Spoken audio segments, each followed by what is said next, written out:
Is social media really free? What is the best way to fundraise?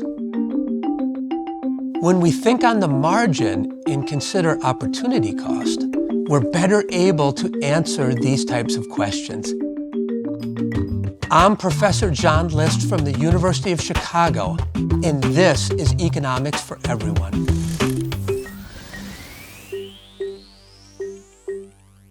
Today, I'm going to add some high voltage to your decision making. To do so, we have to think on the margin. You might ask, what is marginal thinking? For every activity you do, there's an extra benefit and an extra cost. The minute you compare the marginal benefits to the marginal cost, you are doing marginal thinking. Think about a simple example. If you've already had 4 cookies, if you think on the margin, you ask, if I consume the 5th cookie, what are the extra or marginal benefits? It's likely pretty low because it might cause a stomach ache. And what are the marginal costs? I had to pay $1 for the cookie. So as an optimizer, you don't buy that 5th cookie because the marginal cost is greater than the marginal benefits. To dig deeper into this idea of marginal thinking, let's consider an example that happened to me at the University of Chicago. Just like any university, University of Chicago asks for donations from their alumni to keep things going. Now, one of my research areas is the economics of charitable giving. So when I arrived on campus, they naturally asked me, can you help us raise more money? So when I went to visit them, I was thinking that they were doing phone-a-thons because everyone knows that a phone-a-thon is the best way to raise money. So when they told me we're not doing phone-a-thons, we're actually doing mailers, I said, why? They said, well, it's simple. The average cost of a phone call is about $1, whereas the average cost of a mailer is only 50 cents. And even though we raise more money with phone-a-thons, it doesn't overcome the extra cost associated with them. I dug a little bit deeper into this and said, why is a call so much more expensive? They said a big part of the reason is because of the phone bank and the computer system cost. I said, aha, there's a problem with this kind of thinking because you are considering sunk cost when making your decision. A sunk cost is something that you spent a long time ago, like the computer system or the phone bank. And if you're a marginal thinker, you should not take that into account when deciding how to fundraise. So I said, let's redo those calculations and think about what is the extra cost for each additional phone call.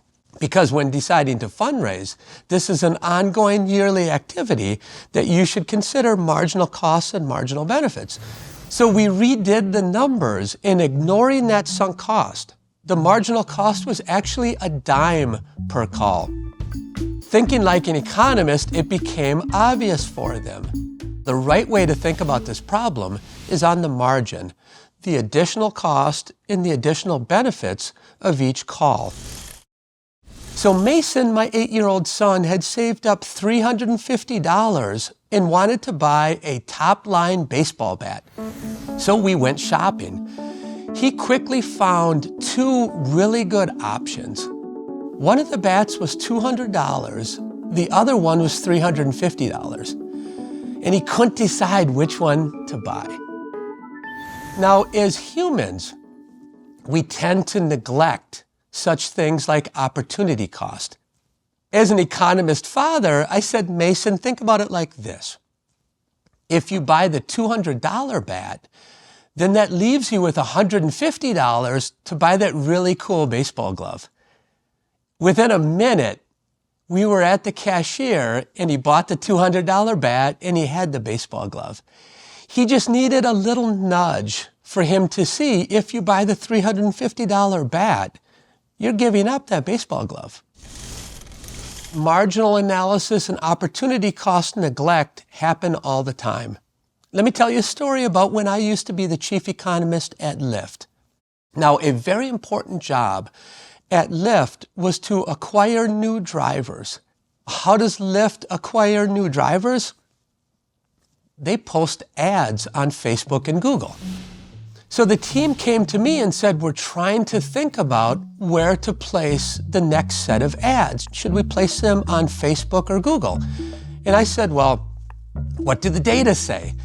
And they said, well, for the last 1,000 drivers that we've acquired from Facebook ads, on average, it's been about $300 per driver in cost. For the last 1,000 drivers that we've acquired via Google ads, it's been $400 per driver. So I said, well, what do you think you're going to do? They said, well, it's obvious. We should place more Facebook ads. I said, before doing so, let's think on the margin and consider just the last 25 drivers than the last 1,000 drivers. That evening, they wrote me an email and they said, well, now we have a different story because on Facebook, the last 25 drivers cost $1,000 each. But on Google, the last 25 drivers only cost $500 each on average. So now thinking on the margin, we placed Google ads because we didn't look at the mounds and mounds of data which gave us averages. We looked at the last splice of data that gave us a marginal decision. Now, this isn't just an example of thinking on the margin, right? By spending more money on Facebook ads, you actually give up spending on your next best alternative, which is Google ads. Does that sound familiar? That's opportunity cost. What we could have gained at Lyft from those ads placed on Facebook, we're actually giving up in terms of Google ads. Let's return to our opener. Is social media free? Now, you might think so right away. You might think, well, yeah, it's free because I don't have to pay any money for most social media sites. But now after this lesson, it might cause you to pause. You might say, well, what else could I be doing with my time? This is how economists think about the question. Social media isn't free because there's an opportunity cost of time. Economics is all around us, and that is why economics is for everyone.